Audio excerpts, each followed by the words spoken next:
Travis with Goodsell.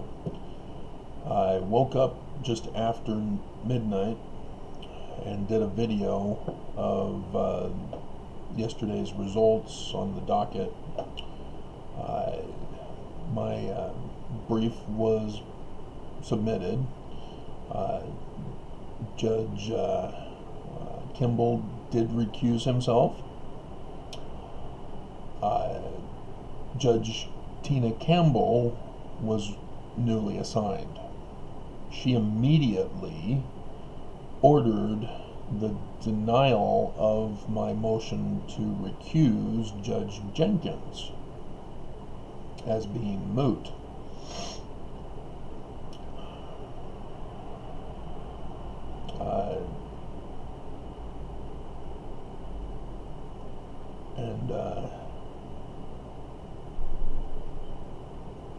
So I don't know what the hell she was thinking, because I filed my motion to recuse and Judge Jenkins ordered in my favor as he recused himself. So I don't understand what she was thinking, but I put it in this motion that I am going to read to you at this time. So this is replacing the video I did this morning.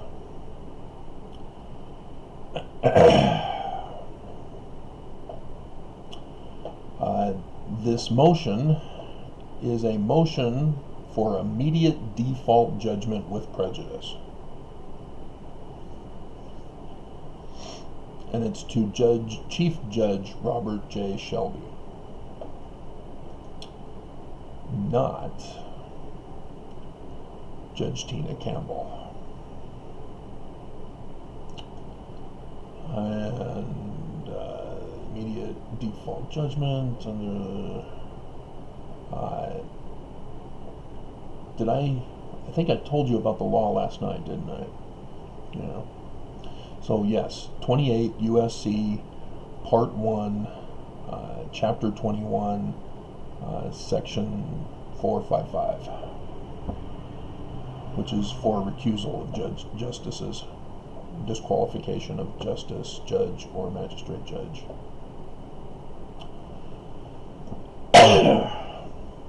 The plaintiff seeks immediate default judgment with prejudice from Chief Judge Robert J. Shelby in accordance with 28 USC Part 1, Chapter 21 Section 455, and the duties of the Chief Justice and the duties of a Chief Justice, which I think I went over also last night. He's supposed to make sure that the law is followed in his district court. That's why he's the Chief Judge. So I hope he understands what I mean by that. In that the plaintiff has reasonable grounds in these proceedings of no confidence in a fair and impartial treatment from the district court, as all justices are reasonably in question as to their compromised positions in favor of the defendant, using the terminology from the law, if you're wondering why it sounds weird. 1. Already in this complaint, 3 justices have recused themselves. 2. Out of all this court's district justices, only Judge Tina Campbell is not listed as being Mormon. An online chat group confirmed Your Honor was Mormon, but is now ex-Mormon, who had married an active Mormon woman. Status unknown. Whose status is unknown. Whose current status is unknown.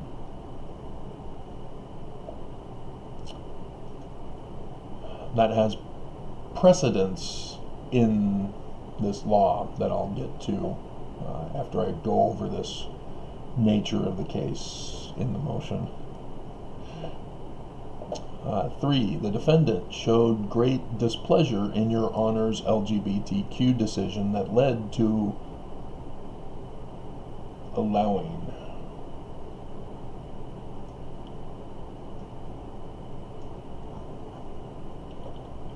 gay marriage. Yep, this is the guy who made it all happen.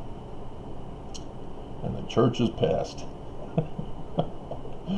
4. Your Honor rendered an unknown response in 219 CV 00554.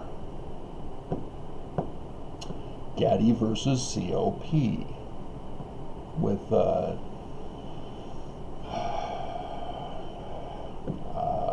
can't remember her name offhand.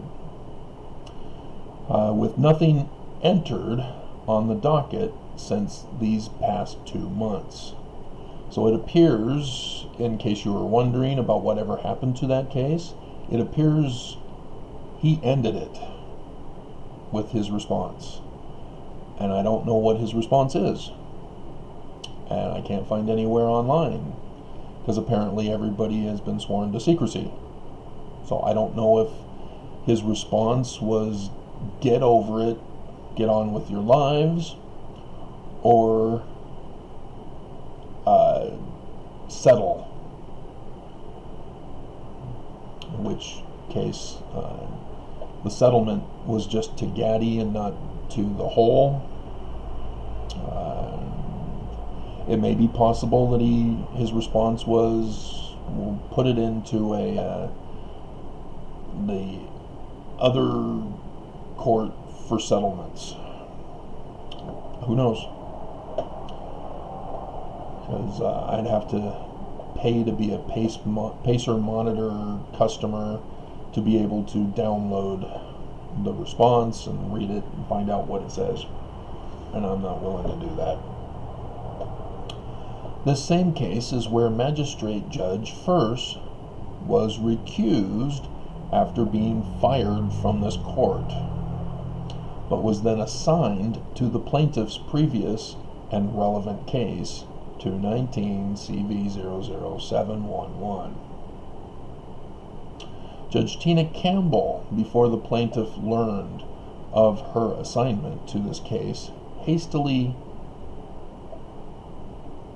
issued a docket text order, which she did it on her own after the clerks had already gone home. She did it at 5:30 rather than 4:30. Denying 15 motion to recuse by the plaintiff. The plaintiff's email submission is time and date stamped at 6:35 p.m. 20 October 2020 with a, I don't think I need to do this because I thought that there was some kind of issue. Judge Jenkins' recusal was not until 27th October 2020, which Judge Kimball was immediately assigned, which the plaintiff was not granted knowledge of such actions until midnight the 28th, for which he submitted a brief that morning.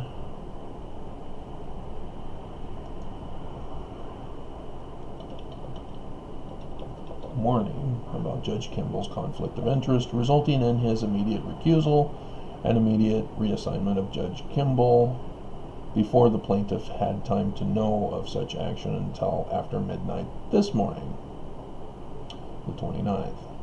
Judge Campbell therefore wrongfully denied the plaintiff's motion as moot when Judge Jenkins' recusal was an order granting the plaintiff's motion. So yeah, I don't need any of this time stuff anymore.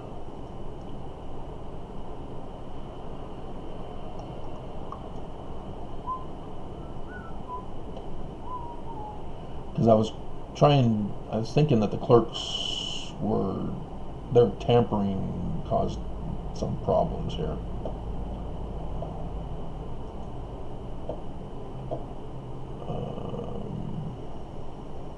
Let me do a quick check just in case.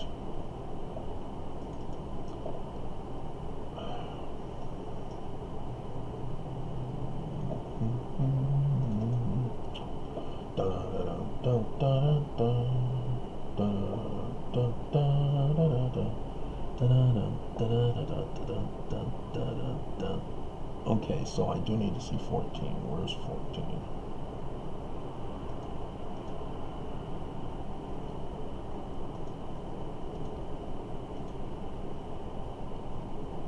There we go. Motion for leave. Yeah.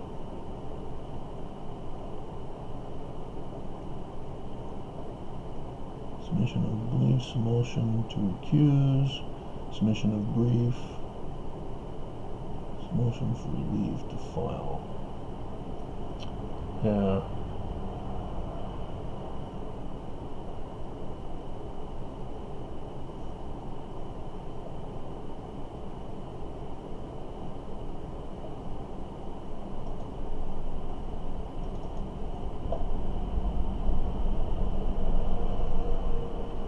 See, the order of recusal by Judge Jenkins was on the 27th, so almost a week after.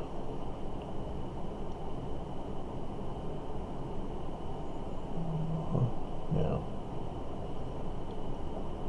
because that's who it was for Judge Jenkins, and so he, order of recusal, it was granted.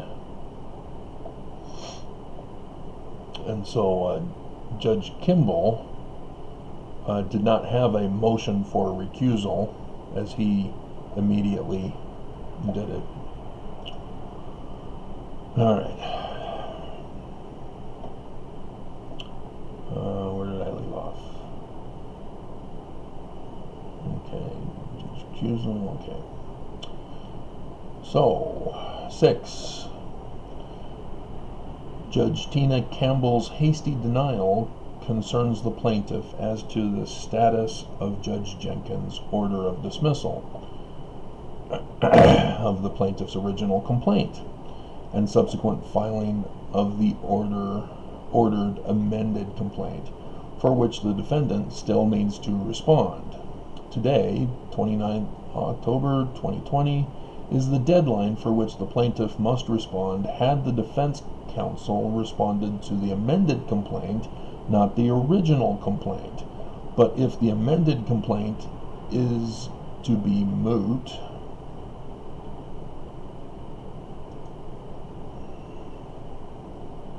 as well, then the plaintiff will be in default unless this motion further counts. See, it's confusing. That's why I put in there, and it's causing confusion. Or have I not gotten to that part yet? 7. Again, I haven't slept.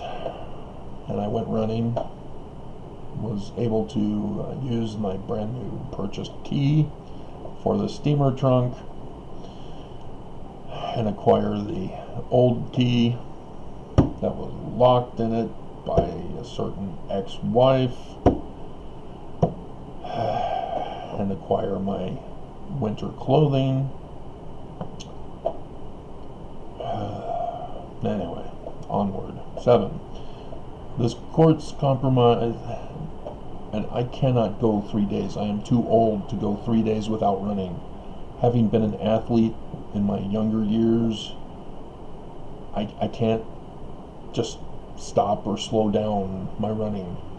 My body punishes me. Anyway, 7. This court's compromised position with the defendant has caused confusion. Oh, there's the confusion. In these proceedings and caused unnecessary delays benefiting the defendant. This case not only deals with injury done to the plaintiff, but deals with national security matters that are time sensitive as the attack on America has commenced.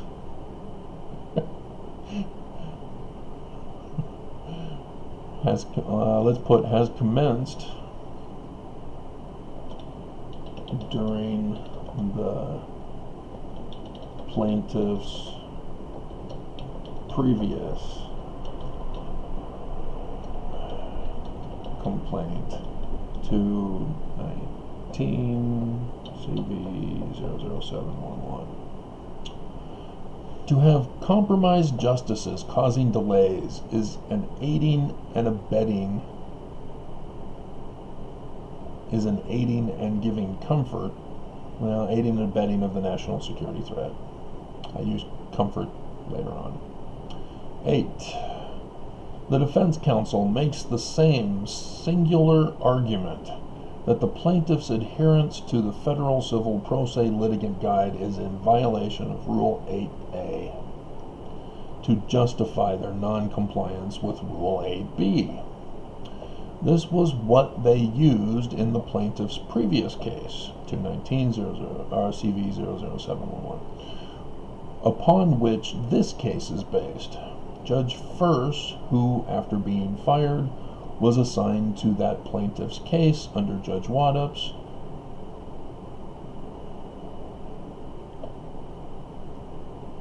I need to repeat Judge First.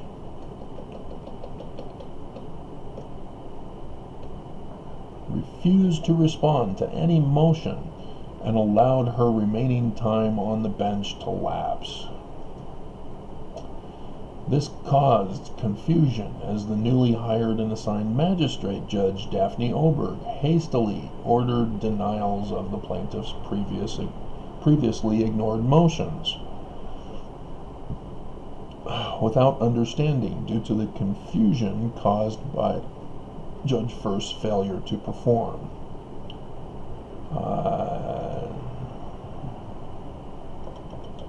And it didn't help that the defense counsel failed to follow proper court processes and procedures.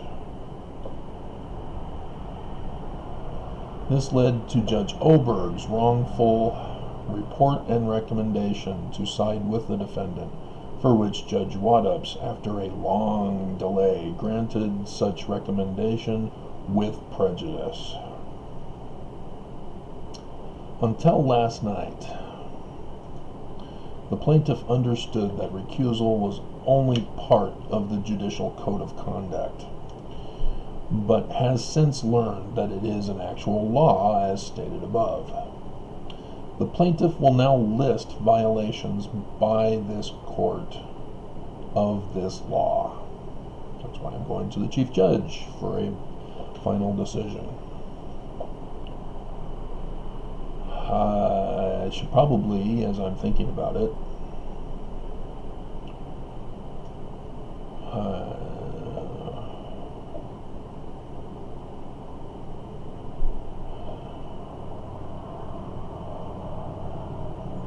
close to this court.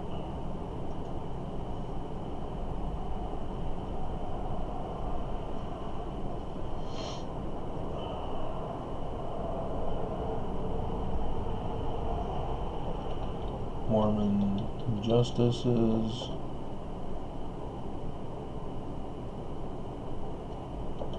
and clerks have all been giving aid and comfort to the defendant,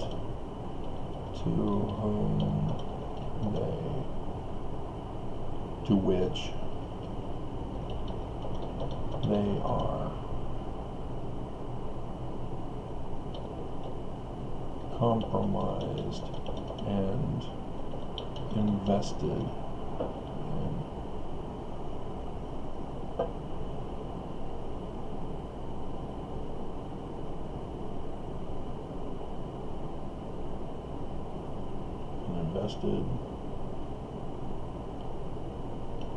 Invested in to the point of actions consistent with bias and prejudice in favor of the defendant.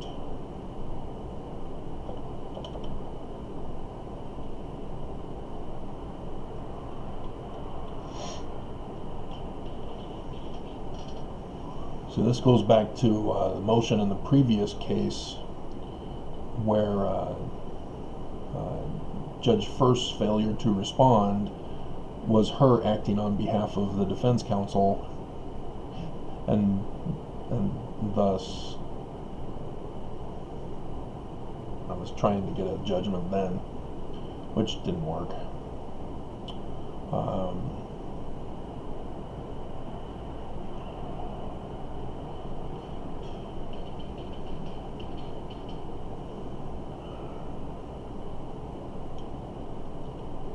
Such actions by this court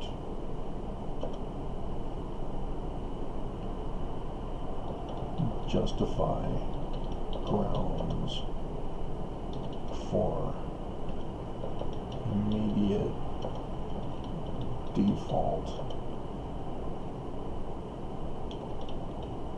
judgment with prejudice.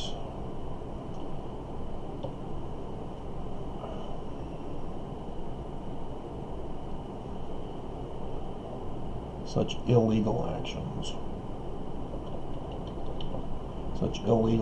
by this court justify grounds for immediate. So like the Miranda oath, anything you say can and will be used against you in a court of law. Because the justices and the clerks have been acting in a manner violating the recusal law, they then get the defendant in trouble, as they are denying me justice. So too, then the judgment must be for the plaintiff to deny the defendant justice. Okay, so let's go back up to plaintiff will now list violations of this court of this law. 1. 455A. This district court clearly is stacked with Mormons compromised to the defendant. As Mormons, we are forced, notice I put we,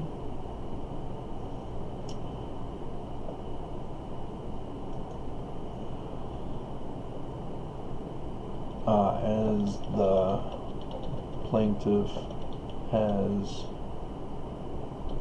consistently stated, he too is a born and raised Mormon.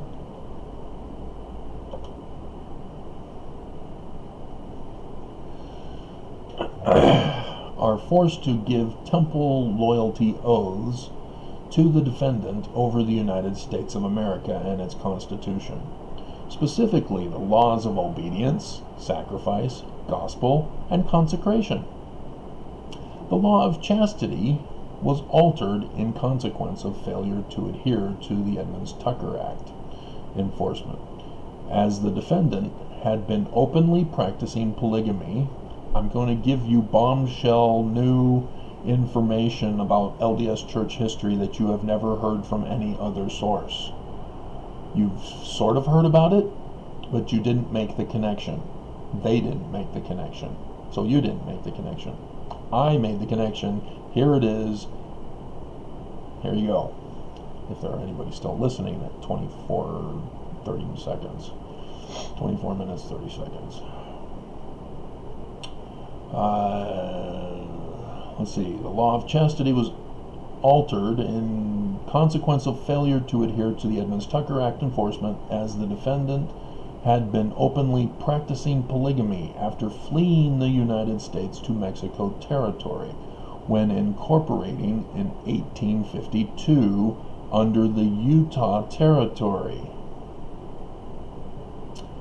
but was since modified by the current CEO, Russell M. Nelson, to be worded in such a manner as to allow for the return of polygamy instituted by Brigham Young in 1852, who outright lied that it was practiced by Joseph Smith Jr.,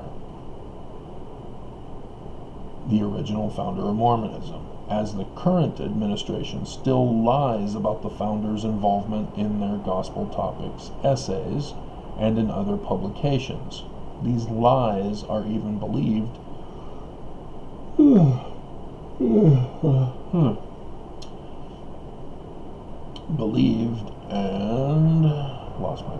and perpetuated by ex-Mormons and those not Mormon. The defendant has confessed to lying, yet cannot stop their lies and deceptions, as this is a pattern for all matters in Mormonism. Judge Campbell presided over the FLDS case, which is a Brigham Young branch-off, like the current organization is as well.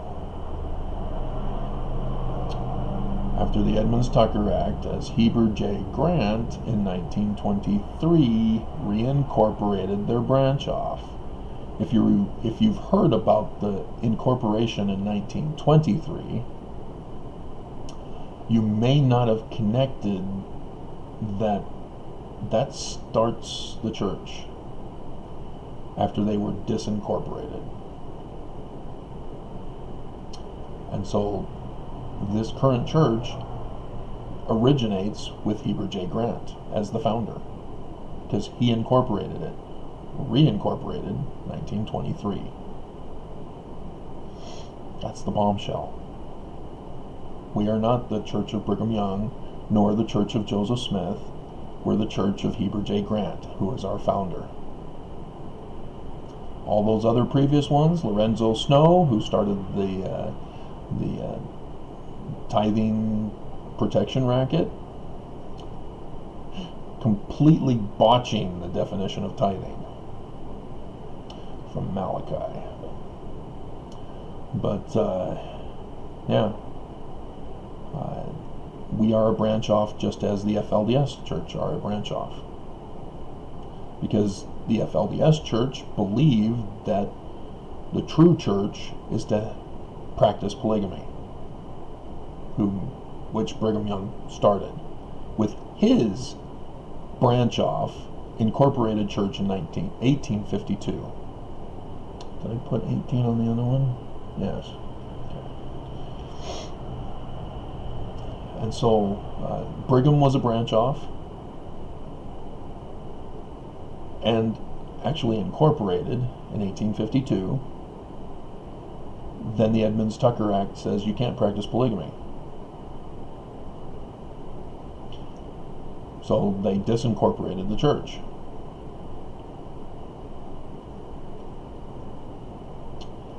And thus, the FLDS church says we're going to defy the United States and continue the practice of polygamy as inspired by the Lord through Brigham Young.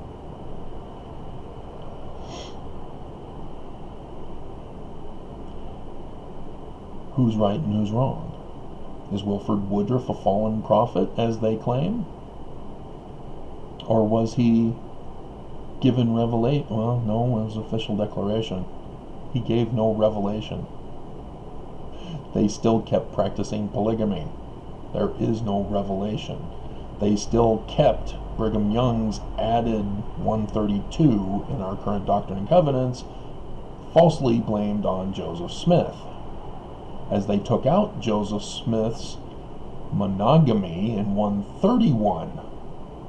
Go to the Joseph Smith papers. And then plus Joseph Smith also had a chapter on monogamy that was also removed by Brigham Young in that same year. And the year before he died even. And so, I mean, this is a branch off of a branch off of Joseph's church.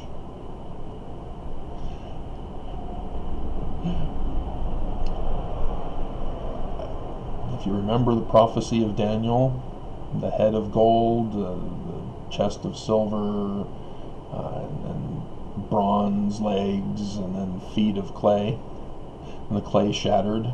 Well, yeah, after Joseph was assassinated, the church shattered. So that's why they did it, is to kill him off and take over using his organization. We are going to bump this down to the next page. 2. Or did I finish? Yeah. Okay, I did.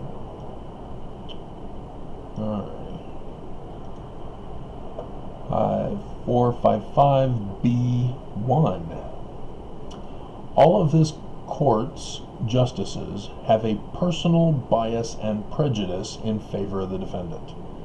This is taken from the wording of the text. That's why I'm referencing the thing and then putting in the wording, which is why the defense counsel reminds them of this repetitive motioning for dismissal with prejudice. The defense counsel is issuing an extortion threat to the justices to remind them of their temple loyalty oaths, or in the cases of Judges First and Campbell, they are reminding them, not minded them. Or I can put they reminded them. No, better to have. They are reminding them of their need to give loyalty in order to keep their jobs. Judge First, learning the hard way. The plaintiff has been trying to present an argument that the defendant are not just a criminal organization, but a terrorist group, now involved in the current attack on America using a viral weapon. The justices are blatantly denying and dismissing the plaintiff's motions to prevent the plaintiff from presenting his evidence of wrongs done to him and the national security threat. This is why it's important to allow the First Amendment of the United States and not dismiss it. Alright. 3. Oh man, am I going to make it today? The defense counsel and the justices before the appointment of Justice Campbell have all been Mormon, yet the defense counsel claims their shared personal knowledge of disputed evidentiary facts are, in quotes, conspiracy theories. I'm a Mormon, they're a Mormon, we're all Mormon, and yet I'm talking about Mormon history, Mormon doctrine, etc., and they're calling it conspiracy theories. Their use of the term is in error, as a conspiracy theory is a sound science-based argument which, when tested, provides a predicted outcome. So, in essence, what the defense counsel is stating is that the shared personal knowledge of Mormonism is a lie, and thus the defense counsel and subsequently the justices are using the argument of gaslighting to rule in favor of the defendant. Judge Waddups even went so far as to claim that the shared personal knowledge of the carved-in stone and in bronze evidentiary facts at Temple Square are, in quote, ad hominem arguments by the plaintiff.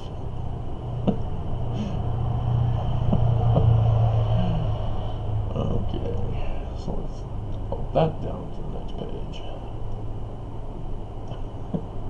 That's how absurd this whole thing is. Alright, 455B2. 455B2. All justices have been and are material witnesses in the plaintiff's proceedings, as they are Mormon, having given temple loyalty oaths, served missions, and paid tithing in order to participate in the temple rituals and advance in priesthood office and even be employed in the defendant's financial businesses.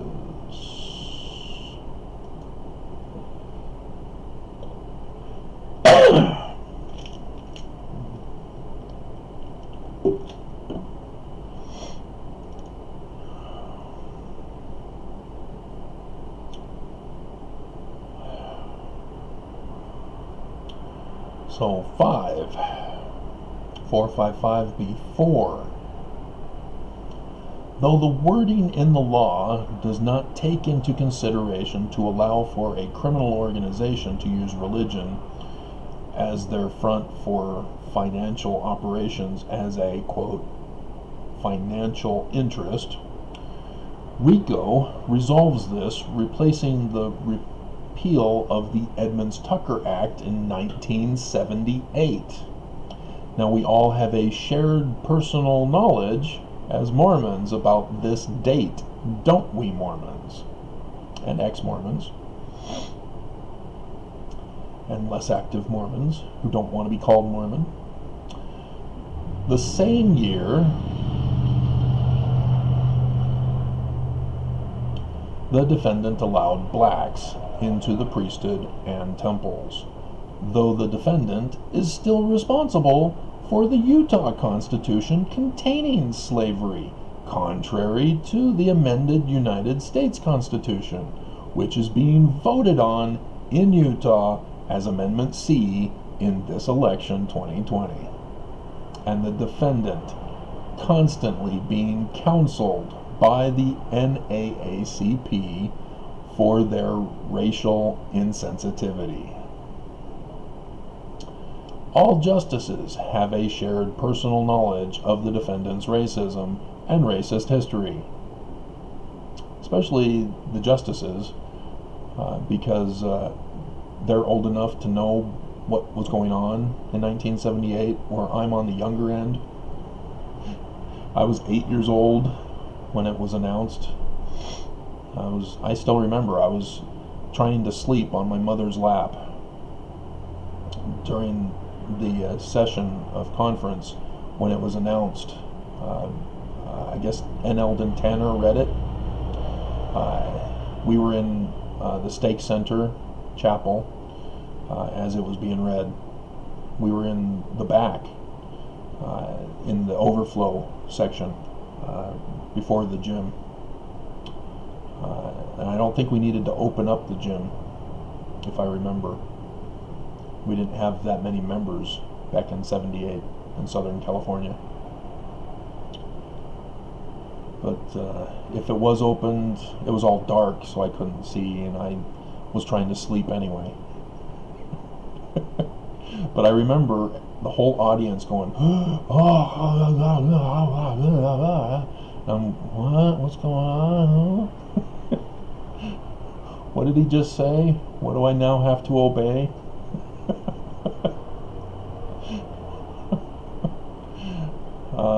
Let's see. All justice have a personal knowledge. Brigham Young, smelling skunk, which the defendant has confessed to in their gospel topics essays, Race and the Priesthood. 6. 455B4 again. All justices have, in quotes, other interest that could be substantially affected by the outcome of the proceeding, end quote. Judge first learned the hard way as her seat was terminated for allowing 219 CV 00554. So it's a reverse of 455. Isn't that interesting? A little numbers game there. And then was reminded of this interest as she was assigned to the plaintiff's 219 CV 00711 against the same defendant. Justice Tina Campbell is in this exact same compromised position, being the only female senior judge and not Mormon.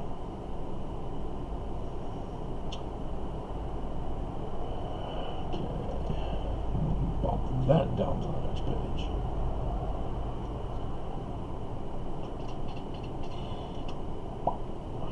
Okay, 7.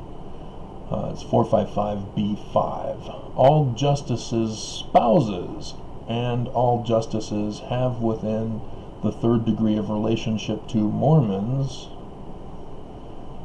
who have other interest and are material witnesses. 8.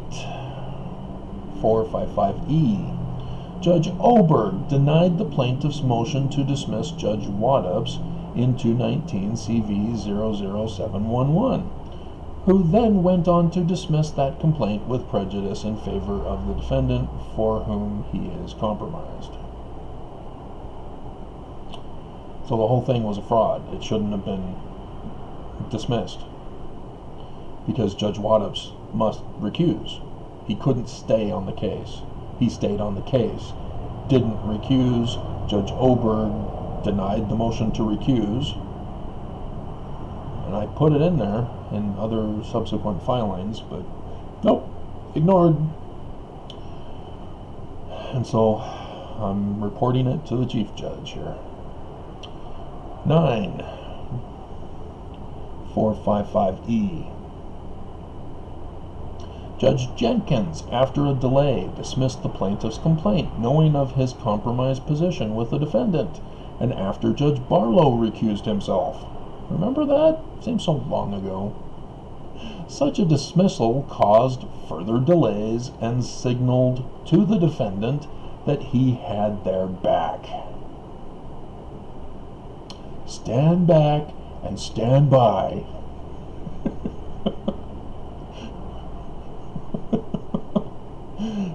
Oh. 10. 455B1.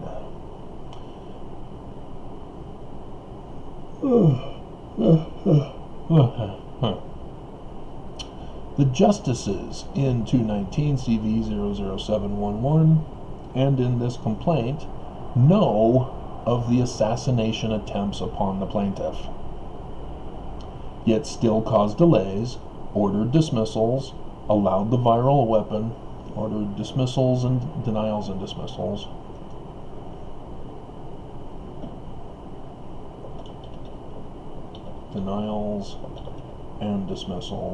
and allowed the viral weapon to continue to ravage the land, escalating the threat to the plaintiff. In such knowledge, the justices are aiding and abetting in the assassination attempts on the plaintiff. The shared personal knowledge of the founder of Mormonism's translator claims,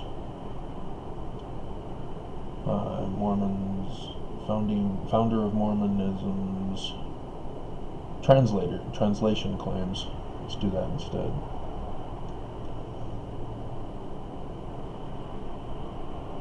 Translation claims from his King Follett sermon and Book of Abraham. Notice I didn't put Book of Mormon. Are being used. Okay, now that smells like Doritos. Are being used against. Notice I don't have a loss of smell. If you were wondering why I'm constantly coughing, it's for allergies rather than for virus. Let's see. Are being used against the plaintiff who scientifically confirmed the translation work of the founder, yet the justices are aiding and giving comfort to the defendant who has been trying to silence and assassinate the plaintiff for such discovery and confirmation. The defendant's Gospel Topics essay, Translation and Historicity of the Book of Abraham, was in direct response to the plaintiff, which backfired on the defendant, as 11 to 13 million Mormons have stopped activity since this publication online.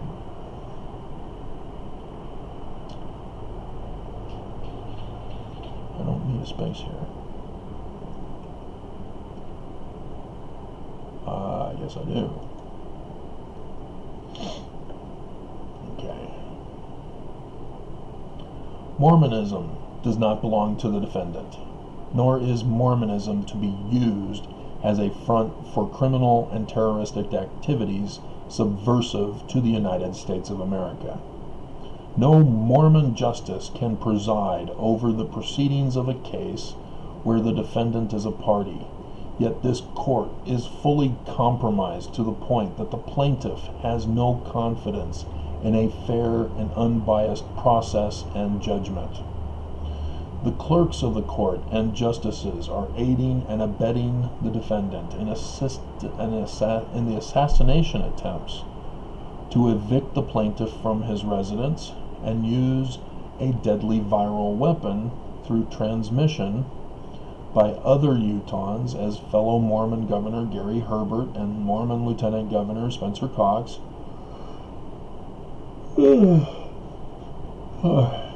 have given up protecting Utahns from the virus and have resorted to victim-blaming Utahns for getting infected and spreading the virus, and the threats and harassment through other financially invested companies of the defendant.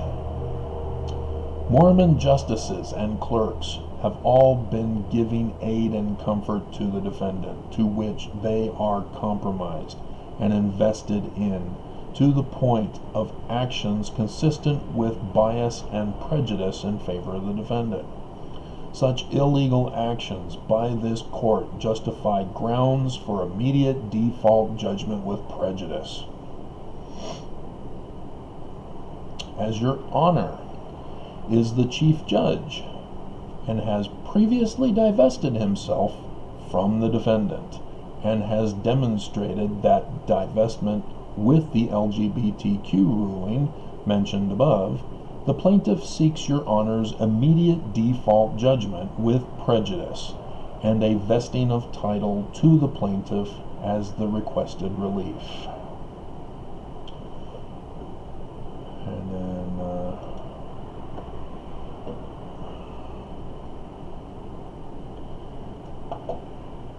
dated 29th and 29th. Okay. So, like I said again, I'll first email it and then do this video, which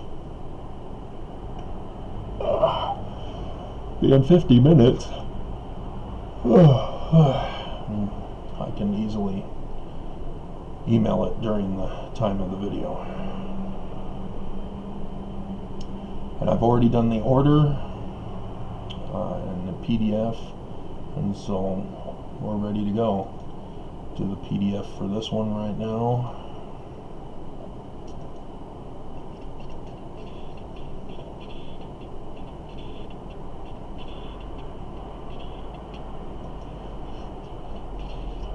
All right.